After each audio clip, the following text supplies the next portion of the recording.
Hello বন্ধুরা, আসসালামু আলাইকুম। আপনারা সবাই কেমন আছেন? আশা করি সবাই অনেক বেশি ভালো আছেন। তো দেখেন, আমি আর আমার মেয়ে গোসল করতে যাচ্ছি। তো শহরে আমরা যে থাকি সেখানে তো ঘরের মধ্যেই গোসল করি। তো আজকে আমি আমার মেয়ে আর আমার ছোট বোন যাচ্ছি মোটরে গোসল করতে। তো এটা হলো আমাদের গ্রামের বাড়ির মানে বাইডিক যে বলি আমরা, আসলে বাইডিক। তো এই তো যাচ্ছি, আমাদের এই যে আশেপাশে যা দেখতে পাচ্ছেন সবই হলো আমাদের গোয়াল ঘর। তো ওই সামনে দেখা যাচ্ছে মানে খড়ের যে আমরা ওটা আসলে খেরের পালা বলি, মানে যে ধান থেকে যে খড় বের হয় ওটার পালা, ওইগুলো আসলে গরুকে খাওয়ানো হয়। তো এই যে আমরা যাচ্ছি, আমি আর আমার মেয়ে। তো এটা হলো আমাদের গোয়াল ঘর। আসলে আমি যখন বাড়িতে গিয়েছিলাম তখন অনেক গরম ছিল। তো এই গরমের ভিতরে মোটরে যদি গোসল করি অনেক ভালো লাগে। তো আমি এই যে দেখাইতেছি যে আমার একটা ফ্রেন্ড ছিল, সে হলো আজহার। তো ওরও এগুলো মিষ্টি কুমড়ার গাছ। তো মিষ্টি কুমড়ার গাছগুলো মিষ্টি কুমড়া ধরেছে। ওটাই ছোটো বোনকে দেখাইতেছিলাম যে মিষ্টি কুমড়া তো আসলে ধরতেছে। তো আমার মেয়ে তো আলহামদুলিল্লাহ খুবই খুশি। ও তো আসলে ওইভাবে মোটরে গোসল করে নাই। আমরা তো আসলে গ্রামে থাকছি প্রায় অনেক দিন হয়ে গেছে, 18 বছরের মতো প্রায় গ্রামেই ছিলাম। তো আমার মেয়ে তো আসলে জন্মের পর থেকে শহরে থাকে, সে আসলে এই ফিলটা পায় না আমার মতো। সত্যি কথা বলতে কি, গ্রাম, আমি জানি না যারা গ্রামে থাকে তাদের গ্রাম কেমন পছন্দ। মানে গ্রাম ছাড়া সত্যি কথা আমি কোনো কিছু কল্পনা করতে পারি না। কেউ যদি আমাকে এখন প্রপোজাল দেয় যে তুমি শহরে ঘর করো, শহরে ঘর করে শহরে থাকো, আমি একদম এগ্রি না, যে আমি শহরে আসলেও থাকতে রাজি না। কারণ আমার গ্রামীণ জীবন আমার কাছে অনেক ভালো লাগে। তো এটা হলো আমাদের ধান ক্ষেত। ওই যে আমাদের বাড়ি দেখা যাচ্ছে, ওখানে আমাদের বাড়ি। তো এগুলো হলো আমাদের ফসলি জমি, এখানে আমরা ধান রোপণ করি। তো এই যে হাতের বাম পাশে যে দেখতে পাচ্ছেন, এটা আমার ফ্রেন্ড যে আজহার, ও মিষ্টি কুমড়া আর সবজির সব কিছু লাগিয়েছে। তো মিষ্টি কুমড়াগুলো আসলে ওই যে পেকে গেছে অলরেডি। তো মিষ্টি কুমড়াগুলো অনেক যত্ন করে সে রাখছে, দেখেন কাপড় দিয়ে রাখছে যাতে পাখি না খাইতে পারে, পোকামাকড় যাতে না খাইতে পারে। দেখেন কত সুন্দর। এই যে মিষ্টি কুমড়াটা যে আছে না, দেখতেছেন, ঢাকা নিশ্চিত কত 30-40 টাকা কেজির কম হবো না। 30-40 টাকার যদি কম না হয় সেক্ষেত্রে কমপক্ষে 2 কেজি হবো। তার মানে কত, 60 টাকা। 60 টাকা যদি আরও বিক্রি করবো বড় জোর 20 টাকা। তাহলে দেখেন এই কত কষ্ট করে আবাদ করে লাভটা কী করেন ডাল।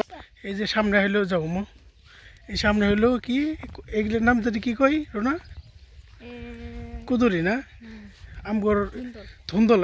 আপনারা সবাই ধুন্দল নামে চেনেন, কিন্তু আমাকে গ্রামের ভাষায় কই কুদুরি। তো এখানে ও পুঁই শাক লাগাইছে।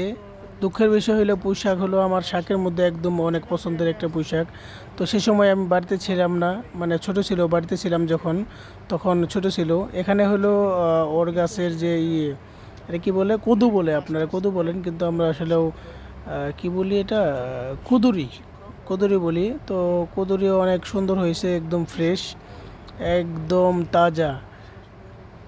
বেকার থেকে কী লাভ, একটা কিছু করলেই তো আসলে অনেক লাভবান হয়, তাই না? এই যে দেখেন কত সুন্দর কুদুরি। ওরে বাবা রে বাবা, এখানে আবার দেখি ঢেঁড়স গাছ, মানে সব মিলে এখানে কত হবো, 2 কাঠার মতো, 2 না, 2-3 কাঠা হবে এরকম, যতটুকু বুঝতে পারি। যাই হোক, আসলে একটা কিছু করলেই হয়, বেকার না থাকলেই হয়। মাথাটা যদি সবসময় বিজি রাখেন তাহলে আসলে শয়তান আপনাদেরকে কোনো সময় বিরক্ত করতে পারবে না। তো এই যে আমার মেয়ে যাচ্ছে গোসল করতে, আমার মেয়ে গোসল করতে যাচ্ছে তার দাদুর মোটরে। এই যে মোটর আমার আসতেছে, যায় আবার পড়ে যায় না ক্ষেত্রে আইল বাতেরও।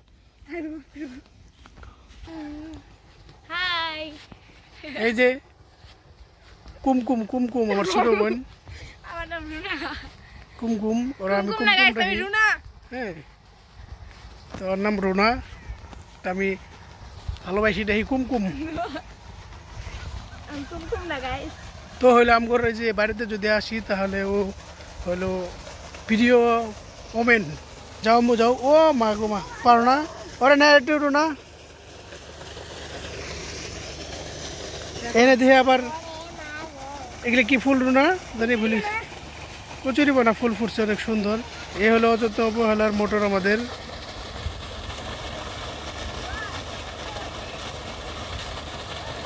তো দেখেন ভাতিজি আর হলো ফুপি মিলে কত মজা করতেছে। তো বাড়িতে যখন যাই তখন ভাতিজি আর ফুপির মধ্যে যে কি পরিমাণ মিল দেখতে পাই। আমার মেয়ে তার ফুপিকে একটু বেশি আদর করে, মানে পছন্দ করে। তাছাড়া ফুপির জন্য সে সব কিছু করতে রাজি। ফুপিকে যে এত পরিমাণ বেশি যে ভালোবাসে, আসলে তার চোখ মুখ দেখলেই বোঝা যায় যে কি পরিমাণ ভালোবাসে। কি আছে আম্মু? কি আছে? কি আছে? কই এত গভীর? যাও দেখি। নামো নামো। সমস্যা কি? তাতে যাও, গোসল করে এসো। যাও ওনে যাও, ওনে যাও, ওনে যাও। যাও তুমি ভয় পাও, ভয় পাও, ভয় পাও, ভয় পাও। ধর ধর মোবাইল ধর। তো আমার জানা মতে রাইসার এটাই মোটরে গোসল করা ফার্স্ট। তো এই জন্য সে অনেক ভয় পাচ্ছে। গ্রামে যদি বেড়ে উঠতো তাহলে মনে হয় ভয় পেত না এরকম করে। তো আমি আসলে অভ্যাস করতেছি তার।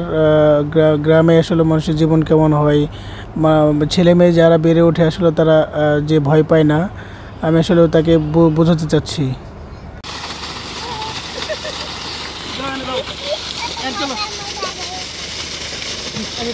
আমাকে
তো ভিডিওটা সবার কেমন লাগলো অবশ্যই কমেন্ট করে জানাবেন।